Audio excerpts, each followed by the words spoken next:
Herzlich willkommen im Blumenstudio. Wir befinden uns ja noch mitten in unseren Thementagen zur Nachhaltigkeit.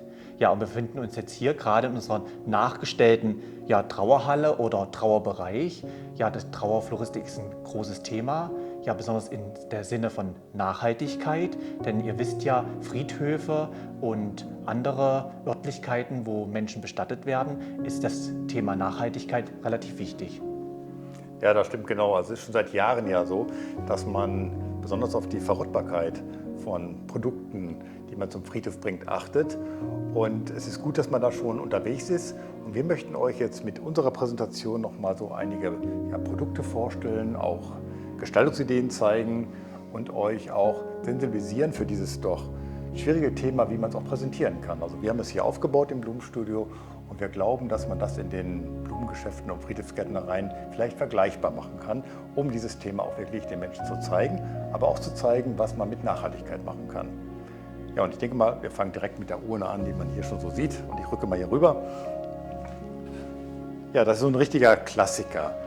Ein Kranz, ausgesteckt mit vielen Blüten, üppig dekorativ. Eine wunderschöne Farbkombination mit diesem Violett, Blau und das Grün dazu. Also wirklich sehr reizvoll. Und es ist etwas bestimmt, was man bei vielen Menschen auch, wo man Begeisterung auslöst, aufgrund dieser floralen, schönen Kombination. Ja, eine Urne in der Mitte platziert.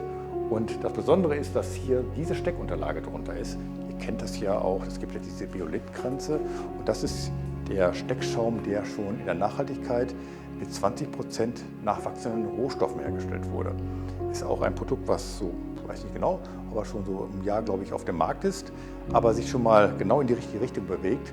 Und von der bräunlichen Farbigkeit her passt es auch ganz gut. Man muss es manchmal gar nicht mehr so perfekt abdecken, weil es einfach dunkel ist. Das ist hier die Basis unter diesem Kranz. Ja, und Stefan, bei der drüben ist die Gestaltung auch völlig anders. Ja, bei mir ist die Unterlage hier so ein angeschnittener Kranz. Der hat diese schwarze Farbe und den müsste man gar nicht komplett ausstecken, denn dieses Schwarz wird noch ein bisschen intensiver, wenn der dann eingeweicht ist, und man könnte da noch grafischer arbeiten, noch reduzierter, und würde die Steckmasse noch mehr als Gestaltungselement zeigen. Wir haben aber hier das Ganze ganz natürlich mit Moos abgedeckt und haben hier im Vordergrund die Urne gestellt, die natürlich hier bei dieser angeschnittenen Variante bis zum Boden hin wirken kann. Und ausgesteckt haben wir das Ganze sehr wild, naturhaft, fast grafisch und sehr überstreckt, und haben hier eine besondere Blumenauswahl. Diese Ruhmeskrone, aber auch die Nelke sind Blumen, die sind sehr besonders und strahlen ja eine Wärme und Flammenartigkeit aus. Beim Klaus ist es ja so, der hat jetzt eher so die gedeckteren Töne. Ja, ich finde das ganz interessant, wie man das so sieht. Also es ist ja auch sogar vegetativ da drüben beim Stefan, auch mit den Farnblättern, die so nach unten gehen. Also man nimmt ja sogar eine gewisse Symbolik des Waldes mit auf, wo die Farnen ja auch im Herbst dann runtergehen zum Boden und nachher auch verrotten. Also auch das drückt das, was wir dort sehen, auch sehr schön aus. Ja, und vielleicht auch nochmal zur Präsentation hier. Ihr seht, wir haben die Produkte auch zugeordnet. Auch so könnt ihr es bei euch in der Friedhofsgärtnerei oder im Blumengeschäft machen.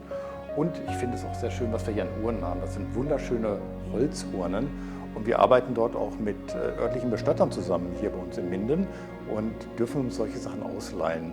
Und ich glaube, das funktioniert auch wunderbar. Und man sollte sowas auch zeigen, weil das sind ja auch Urnen, die wirklich nachher auch verrottbar sind. So, hier vorne auf unserem Tisch haben wir aber was Gepflanztes. Stefan, ich glaube, du übernimmst mal, weil du hast das gestaltet. Ja, die Unterlage ist ja auch so eine verrottbare Variante aus so recycelter Pappe.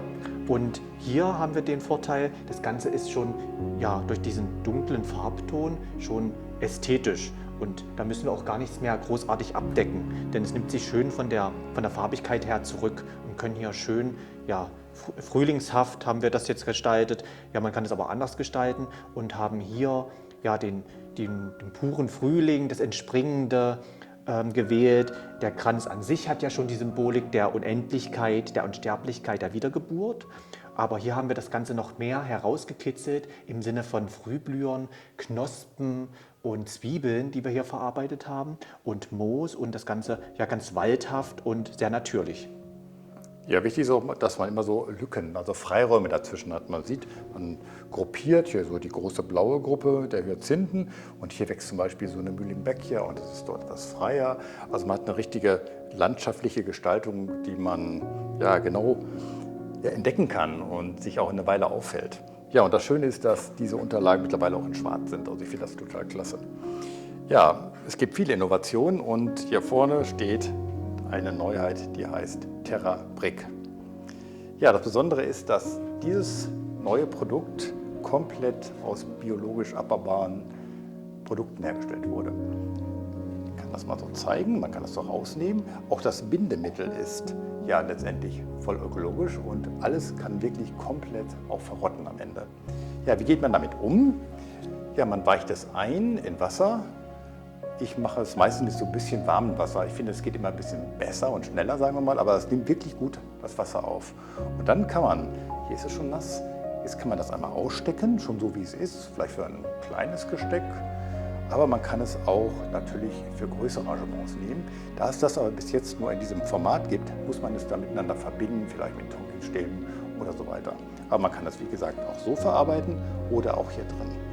Ja, und das ist wirklich was ganz Tolles mit dem Produkt, dass man sagen kann, das ist so 100% abbaubar. Und somit ist man auch ganz schnell jetzt bei Friedwald- oder Ruheforstkonzepten, wo man mit diesem Produkt natürlich auch sagen kann, schaut mal, das haben wir jetzt. Wir müssen natürlich sagen, man muss sich immer regional wieder erkundigen, wie das genau gehandhabt wird. Mein Wissen ist, dass man das für die Trauerfeier dann auch auslegen darf. Hinterher muss es wieder weggenommen werden. Aber allein, dass es jetzt ja wirklich voll ökologisch ist, haben wir da ganz andere Möglichkeiten. Schauen wir mal, wie sich das entwickelt. Aber Stefan, auch das ist vielleicht, wie du es erklären kannst, am besten von der Technik her. Ja, also in Bezug auf Friedwald und Ruheforst ist das natürlich eine tolle Überleitung. Wir haben ja oft in den Abschlussprüfungen zum Beispiel für die Floristen die Themen Friedwald, Ruheforst, aber auch Nachhaltigkeit, Ökobewegung im Sinne von Trauerfeiern. Und da ist das natürlich ein tolles Medium, was man dort im Prüfungsgespräch erwähnen kann und dann zur Abschlussprüfung verarbeiten kann. Ja, hier haben wir den TerraBrick eingeweicht und haben ihn sozusagen auf so 2 Baumscheiben befestigt. Und zwar haben wir das mit Nägeln gemacht. Wir haben das einfach genagelt und damit haben wir auch noch was Verrottbares, denn der Eisennagel verrottet ja. Ja, und dann haben wir das Ganze schön ausgesteckt. Erst mit einer Wurzel, paar Ranken und hier frühlingshafte Blumen, auch wieder dieses Entspringende, dieses Natürliche und Zwiebeln verarbeitet. Und natürlich Moos gehört für mich natürlich auch zum Wald. Ja, das Ganze ist hier so ganz wild angeordnet und ja, das TerraBrick versorgt die Blumen dann mit Wasser und die Zwiebeln haben ja einen eigenen Wasserspeicher, dadurch, dass das ja so eine dicke Zwiebel ist mit vielen Schichten, die die Blüte dann ordentlich versorgt. Ja, es gibt auch dazu eine kleine Infobroschüre. Ihr könnt das auch mal googeln, TerraBrick, also ihr bekommt ganz viele Informationen, wie man damit arbeitet. Wie gesagt, es ist etwas, was noch ganz neu auf dem Markt ist. Bis jetzt gibt es das nur in diesem Format, also da wird sich bestimmt noch was tun.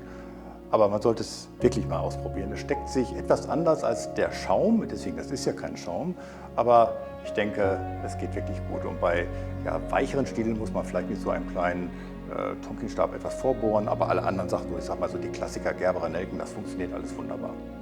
Ja, das zu einem innovativen Gesteck, einer schönen Pflanzung. Und jetzt haben wir noch mal was ganz Besonderes, vor allen Dingen für die, die so gerne besonders handwerklich gerne unterwegs sind. Ja, hier liegt es schon, ein Kranz, ganz filigran und Stefan hebt ihn mal an. Ja, sehr schön gebaut aus diesen Zweigen und Ranken und das Besondere daran ist, das kann ich immer zeigen, das ist, dass das befestigt wurde mit diesem papierumwickelten Draht. Man sagt ja auch Regenbindegarn dazu, da gibt es verschiedene Begriffe.